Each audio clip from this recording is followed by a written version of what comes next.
बाबुआरे तू लड़वार बेटा रे जल दिया बड़े मैया के रे दिखवे ना वेरो बेटा बेटा ध्रुव ओम नमः भागवते विष्णुदेवाय नमः। ओम नमः भागवते विष्णुदेवाय नमः। ओम नमः भागवते विष्णुदेवाय नमः। माता श्री के चरणों में कोटि कोटि प्रणाम। चित्र मेरे लाल बेटा ध्रुव हाँ माते ये बताओ कि तुम इस जंगल में अपने माँ को छोड़कर के कहा चले गए थे बेटा। तुम तो जानते हो मेरे लाल कि तुम्हारे सिवा इस दुनिया में ये अपनी माँ को कोई सहारा नहीं है बेटा। ही माते तू नगर बस्ती गई थी भिक्षा मांगने के लिए। मैं झोपड़ी में बैठकर तुम्हारे ही इंतजार कर रहा था, परंतु मुझे बहुत जोर से भूख लग गया था।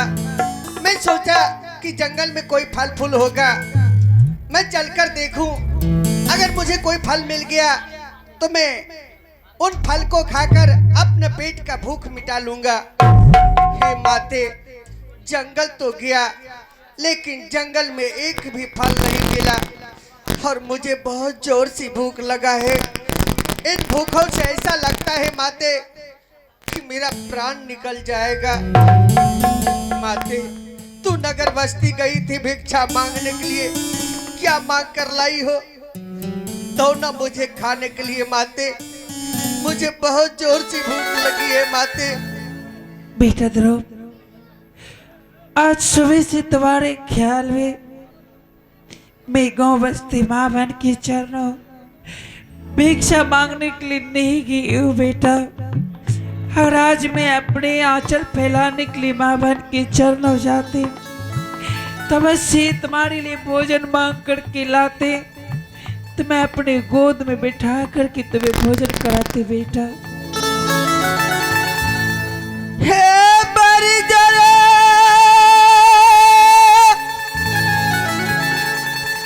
लगलो ये मैया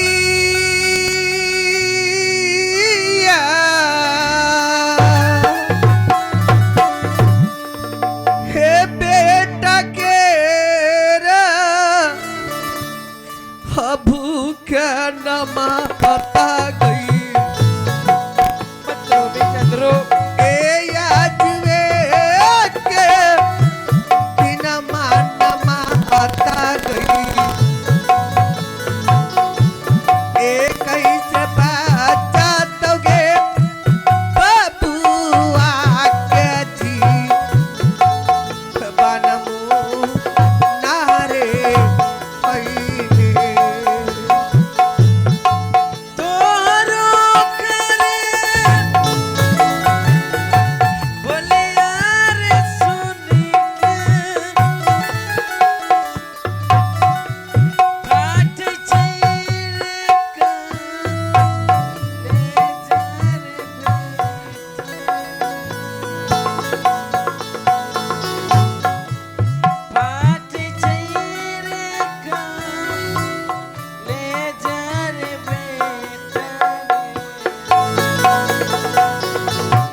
माते हाँ बेटा अगर आज तो भोजन नहीं देगी तो ये ध्रुव का जान नहीं बचेगा, क्योंकि इस संसार में माते तो मुझे समझा देती है कि बेटा अगर ज्यादा कष्ट हो तो भगवान का गुणगान करो, उनका नाम लो, क्योंकि जग संसार का रखवाला है। अगर तू उसका नाम लेगा तो भूख भी लगा होगा तो भूख मिट जाएगा, परंतु माते मैं सारे भगवान से तुम्हें ही अपना भगवान देवी समझता हूँ, क्योंकि तुमने अपने आंचल में मुझे पोस पाल के इस जंगल में इतना बड़ा की है माँ। क्यों नहीं बेटा, बेटा ध्रुव। हेलो,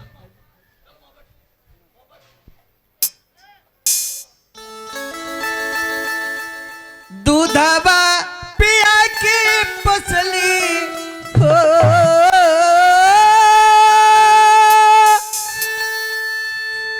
दूधवा पिया की पुछली देह सुकुमार माई जैसन हो,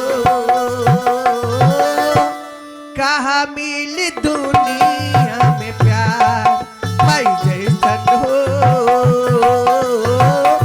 कहा मिल दुनिया में प्यार। दूधवा पिया की पुछली हो, दूधवा पिया की पुछली देह सुकुमार माई जैसन हो, कहा मिल दुनिया में प्यार माई जैसन हो,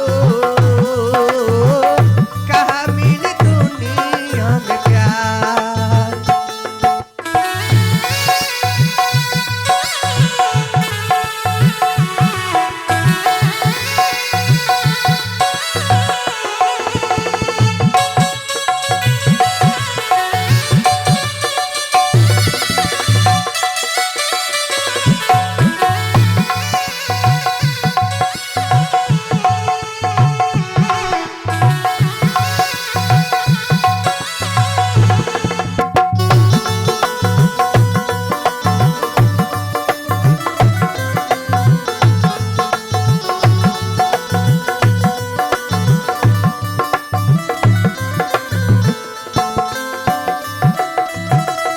माई के चरनिया में बस चारों धाम हो,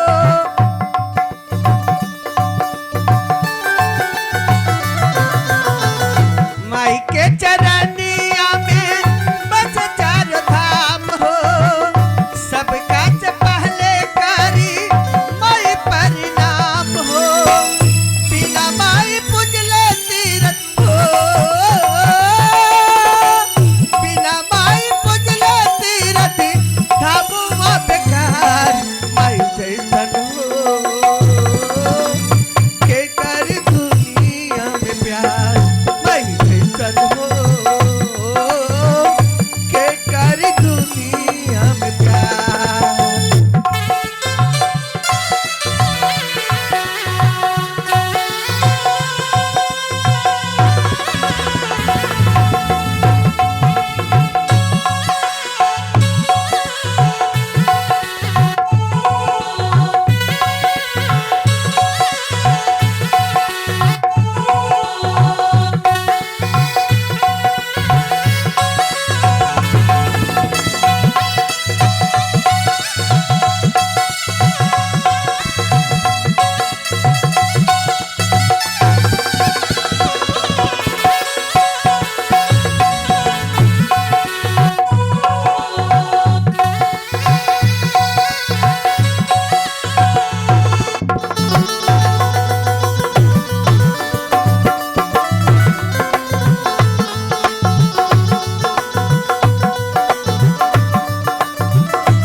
माई के अचारवा में बस ममता हो,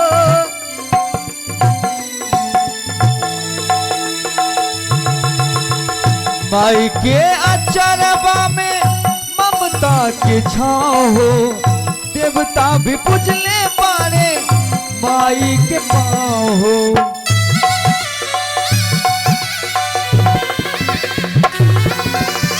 माई के अचारवा में ममता की छाँव हो, देवता भी पूजले बारी माई के पाँव हो।